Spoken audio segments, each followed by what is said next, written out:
नमस्कार साथियों, welcome to learn easy. Geography series का ये 14वां पार्ट है।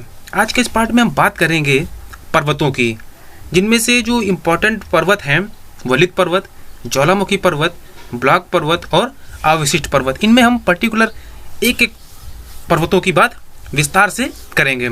और साथियों, इस वीडियो को ज़्यादा से ज़्यादा लाइक करें, इसे ज़्यादा से ज़्यादा शेयर करें, जिससे ज़्यादा से ज़्यादा लोगों को ये उपलब्ध हो सके और ज़्यादा से ज़्यादा लोग इसका लाभ उठा सकें। तो ये बात करते हैं अपने टॉपिक की। पहले बात करेंगे आखिर पर्वत होते क्या हैं। पर्वत क्या हैं?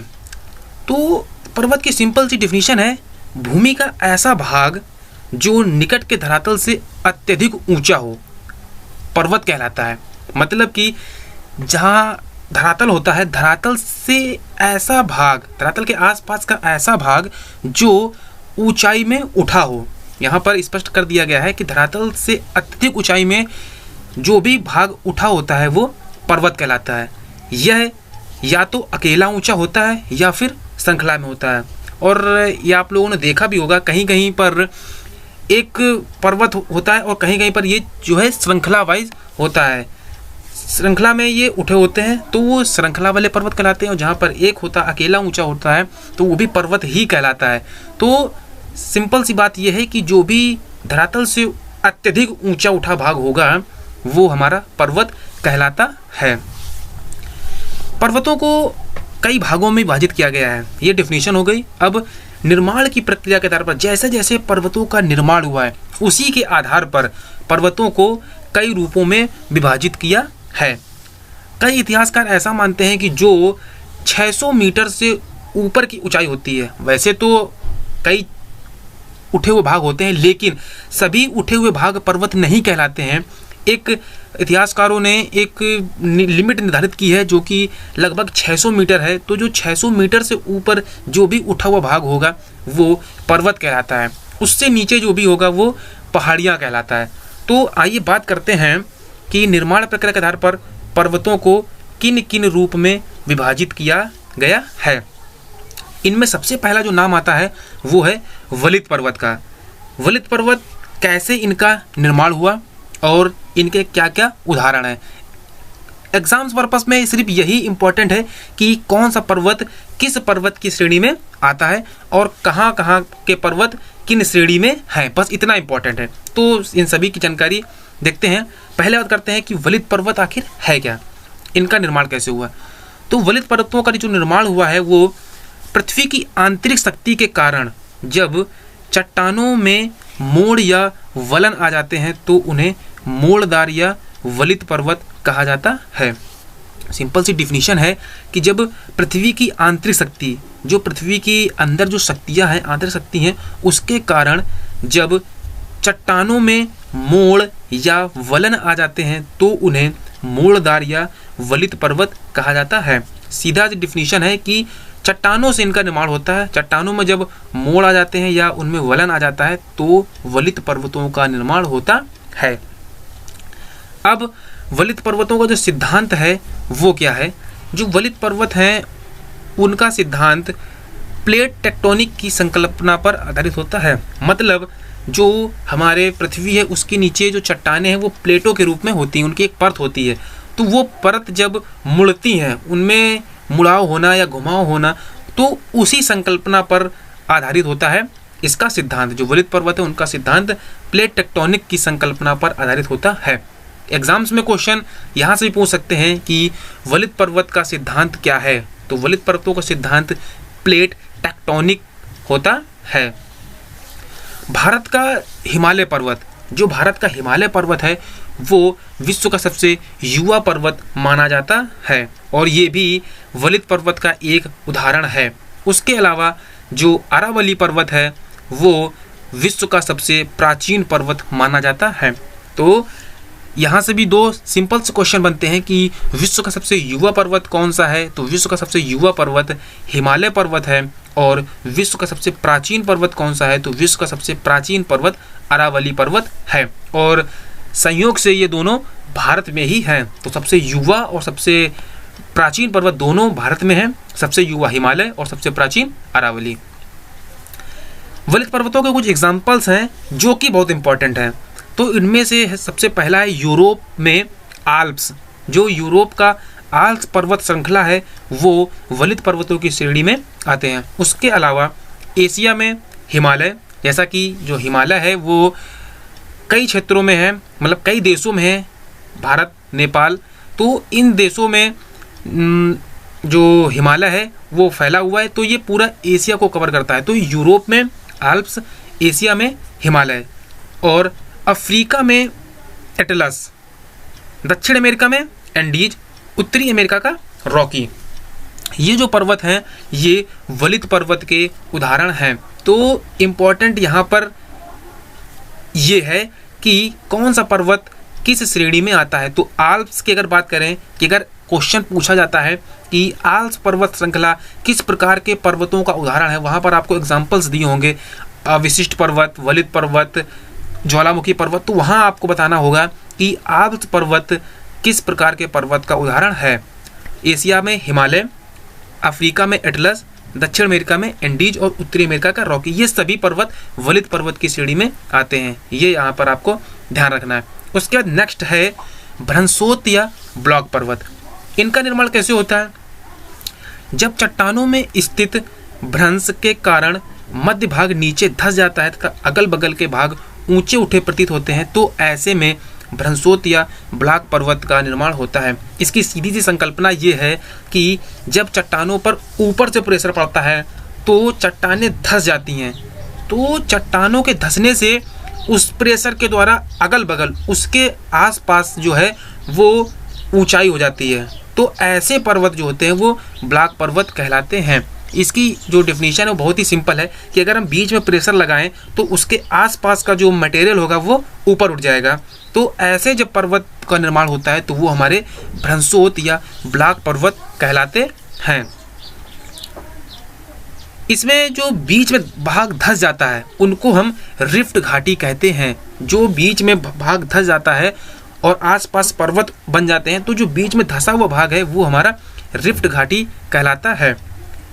इनकी विशेषता क्या है कि इन पर्वतों के जो शीर्ष हैं वो समतल होते हैं। भ्रंशोत या ब्लॉक पर्वत के जो शीर्ष हैं वो समतल होते हैं। इनके कुछ उदाहरण हैं, भारत में नीलगिरी, सतपुड़ा, फ्रांस में वासजेस, पाकिस्तान में सॉल्ट रेंज, ये सभी भ्रंशोत या ब्लॉक पर्वत के उदाहरण हैं। एग्जाम्पल्स एक बार फिर से, क्योंकि यही इंपॉर्टेंट है। तो भारत में नीलगिरी, सतपुड़ा, उसके अलावा फ्रांस में वासजेस, पाकिस्तान में सॉल्ट रेंज, ये सभी भ्रंशोत या ब्लॉक पर्वत के उदाहरण हैं। नेक्स्ट है हमारा ज्वालामुखी पर्वत। इनका निर्माण इनके नाम से ही प्रतीत होता है कि इनके निर्माण में ज्वालामुखी का बहुत योगदान होगा। तो ज्वालामुखी पर्वतों का जो निर्माण है वो ज्वालामुखी के उद्गार से निकले लावा आदि पदार्थों के जमाव से होता है। जब ज्वालामुखी में उद्गार होता है तो उसके आसपास लावा जमा हो जाता है, तो ऐसे ही जमाव के कारण जो पर्वत बनता है उसे ज्वालामुखी पर्वत कहते हैं। इसकी आकृति शंकुनुमा होती है, जैसा शंकु होता है उस प्रकार में ज्वालामुखी पर्वत की आकृति होती है। इसमें क्या होता है कि इसमें ऊपरी भाग में कीपनुमा गड्ढा हो जाता है जिसे क्रेटर कहा जाता है, जो कि जब हमने ज्वालामुखी पढ़ाया था अपने वीडियो में तो वहाँ सब कुछ बताया था, क्रेटर क्या होता है, गड्ढा कैसे होता है और इसमें झीलों का निर्माण कैसे होता है, सब कुछ बताया था। तो ये जो ज्वालामुखी पर्वत हैं इनकी आकृति कैसी है, शंकुनुमा। इसके ऊपरी भाग में एक कीपनुमा गड्ढा हो जाता है जिसे क्रेटर कहते हैं। इनका जो एग्जाम्पल्स हैं वो हैं अफ्रीका में किलीमंजारो, संयुक्त राज्य अमेरिका में माउंट रेनियर, जापान में फ्यूजियामा और चिली का एंकाकागुआ, ये जो है ज्वालामुखी पर्वत के उदाहरण हैं। एग्जाम्पल्स एक बार फिर से, अफ्रीका का किलीमंजारो जो कि एक ज्वालामुखी पर्वत है, संयुक्त राज्य अमेरिका में माउंट रेनियर, जापान में फ्यूजियामा और चिली का एंकाकागुआ, ये सभी ज्वालामुखी पर्वत के उदाहरण हैं। नेक्स्ट है हमारा अविशिष्ट पर्वत। अविशिष्ट पर्वत क्या होते हैं, इनका निर्माण कैसे होता है? तो वे पर्वत जो एक लंबे समय अंतराल में अपरदन की प्रक्रिया द्वारा काट छाट से निर्मित होते हैं, अविशिष्ट पर्वत कहलाते हैं। अविशिष्ट पर्वत क्या होते हैं कि ऐसे पर्वत जो एक लंबे समय, इनका जो निर्माण होता है वो बहुत ही लंबे समय में हो पाता है। तो लंबे समय अंतराल में जब अपरदन की प्रक्रिया द्वारा अपर्दन की जो प्रक्रिया होती है उस प्रक्रिया द्वारा काट छाट से जो निर्मित होते हैं, तो ऐसे पर्वत अविशिष्ट पर्वत कहलाते हैं। धीरे धीरे इनका निर्माण होता है, अपर्दन होता है मीन्स कटाव होता है, और कटाव और काट छाट के कारण ही अवशिष्ट पर्वत का निर्माण होता है। इनके एग्जाम्पल्स क्या हैं? भारत में विंध्याचल एवं सतपुड़ा। भारत में कौन कौन से? विंध्याचल एवं सतपुड़ा, नीलगिरी की पहाड़ियाँ, तथा अमेरिका में गैसा एवं बुटे। ये जो हैं ये अविशिष्ट पर्वत के उदाहरण हैं। कौन कौन से? भारत में विंध्याचल एवं सतपुड़ा की पहाड़ियाँ, नीलगिरी की पहाड़ियाँ, तथा अमेरिका में जो इसका एग्जाम्पल्स है वो है गैसा एवं बुटे। उसके बाद नेक्स्ट है गुंबदनुमा पर्वत। गुंबदनुमा पर्वत क्या है? इनका निर्माण कैसे होता है? जब पृथ्वी के धरातली भाग में, जो पृथ्वी का धरातल भाग है उसमें चाप के आकार के उभार होते हैं, जैसा कि नाम से स्पष्ट गुंबद, तो गुंबद को हम समझ लें कि जो चाप है वो अर्धवृत्ताकार, तो अर्धवृत्ताकार एक शेप होगी, उस शेप में जब आकार में उभार होगा तो ये धरातल से ऊपर उठ जाएंगे और उठने पर ये गुंबद रूप धारण कर लेते हैं, तो इस वजह से इन्हें गुंबदनुमा पर्वत कहा जाता है।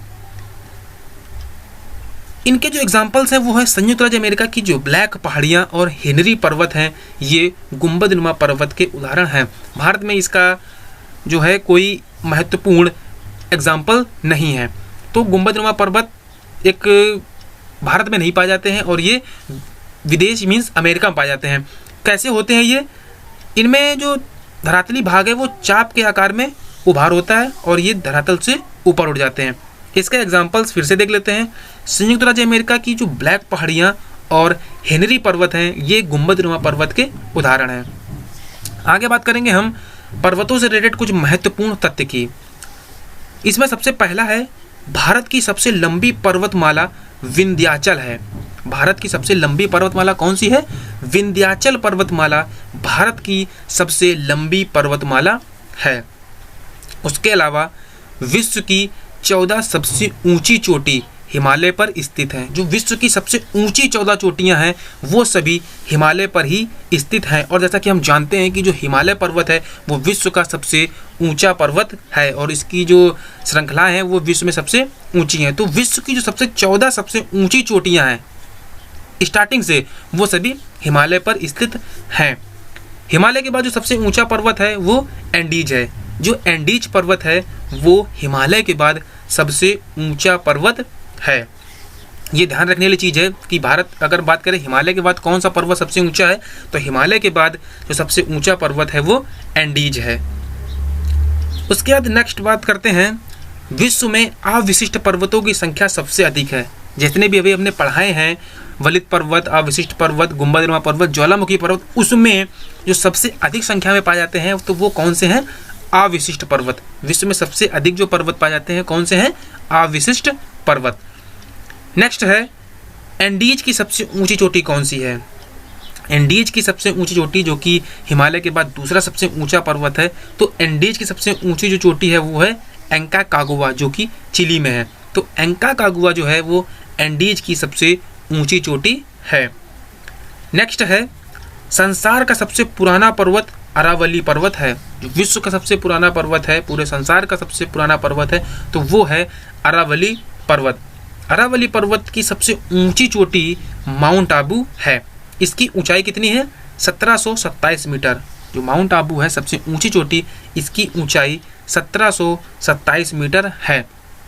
तो पर्वतों के बारे में आज की इस वीडियो में जो इम्पोर्टेंट है वो पर्वतों के टाइप्स हैं कि किस टाइप्स के पर्वत कहाँ पर पाए जाते हैं, और इससे एग्जाम्स में बहुत क्वेश्चन पूछे जाते हैं कि कौन सी श्रृंखला किस टाइप की श्रृंखला है। उसके अलावा हमने कुछ यहाँ पर महत्वपूर्ण तथ्य बताए हैं, इनसे भी कभी कभी क्वेश्चन पूछ दिया जाता है। तो यहाँ पर इस वीडियो को आपको परीक्षा उपयोगी बनाने के लिए बहुत कोशिश की गई है। इसको ज़्यादा से ज़्यादा लाइक और ज़्यादा से ज़्यादा शेयर करें। ज़्यादा से ज़्यादा लाइक और शेयर करेंगे जिससे ज़्यादा लोगों को इसकी पहुंच होगी और ज़्यादा लोग इसको देखेंगे और यहाँ से हो सकता है कि उन्हें इस परीक्षा में योगदान मिले। तो ज़्यादा से ज़्यादा लाइक और शेयर करें। उसके अलावा हमारे नेक्स्ट वीडियो की अपडेट पाने के लिए हमारे चैनल को जरूर सब्सक्राइब करें। फेसबुक पर आप हमसे जुड़ने के लिए हमारे लर्न ईजी ग्रुप और लर्न ईजी पेज से जुड़ सकते हैं, जिसके लिंक हमारे इस वीडियो के डिस्क्रिप्शन में दिए गए हैं। वहाँ से आप ईजिली हमसे जुड़ सकते हैं। तो वीडियो देखने के लिए आपका बहुत बहुत धन्यवाद।